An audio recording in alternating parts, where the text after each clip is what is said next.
This year I ran my first marathon. But this is not that story. I'll get back to that. This story begins like 15 or so years ago in a small town in rural New Jersey. This little town that I grew up in is in a county that voted for Donald Trump and has continued to vote Republican for my entire life. This little bastion of red in a sea of otherwise northeastern blue is where I got my start. And there's nothing wrong with where I grew up. It was just a not particularly kind place for a razor-thin band geek, because you were your standing in sports. Nothing would give me a greater sense of anxiety than walking into gym class and find out we would be playing 3-on-3 basketball, because I would be representing 33% of a team. So invariably, uncoordinated enough to dribble a basketball, I would be paired up with two of the best athletes in high school. So Team 6 would be something like Joseph Peniak, Kevin Daly, and Charles. Two of those names were so famous at Delaware Valley Regional High School, I'm assuming everybody in this room has heard of them. And me. And the feeling of anxiety that would give me was like my skin was trying to recede back into my spine and take every finger and bone and just fiber of me with it.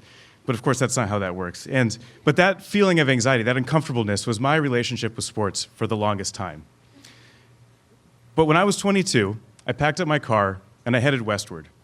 And not only would I be moving to a new large city, I was going to be moving to California, America's America. A place where people had been reinventing themselves for like 3,000 years. When I arrived, I really wanted to assimilate to this new culture.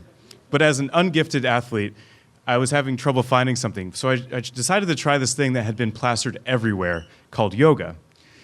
And I didn't know where to start, so I found a studio on Ventura Boulevard that seemed to fit the bill of a yoga studio. But the first hurdle I ran into is that I don't speak Sanskrit. And there's all these words I didn't know: vinyasa, flow, bikram, hashtanga, hatha. So I was a waiter at the time, so I just chose the first one that would work with my schedule, the 10:30 prenatal yoga class. The women in this room laughed. The guys will get it. So the next day I arrive. I, of course, rented my yoga mat. I rolled it out in the front of the class. I took my sneakers off. I had my board shorts, my white undershirt, and I began my tenure in yoga. Now, I was the only man in the room, and I was expecting to be a little uncomfortable, but not to this degree.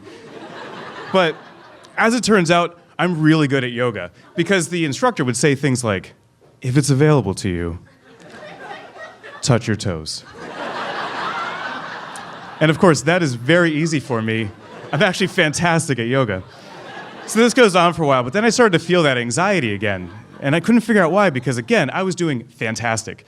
And I started to worry that I was doing such a good job that everybody around me, the opposite was happening, that I was feeling good, but everybody around me was starting to feel anxious about their inability to be as good as me. But the truth is that this was my first time. How was I supposed to know that I was supposed to start with prenatal level 2? So anyway, I'm feeling good about myself, and this goes on for a while. But sometime around the third time that we sat and slowly rocked back and forth while saying hello to the little being inside of us, that I started to put a couple things together. The most jarring, of course, being that there is no word prenatal in any language. But there is a word prenatal, which I had not heard since I last stayed home to watch The Price is Right from high school. The realization that I was in a pregnancy class, there's the rest of you, hit me like a freight train. And I could suddenly feel these icy daggers shooting at me from every angle, all these women just shooting at me. And with my head between my ankles, I decided I was going to finish this class.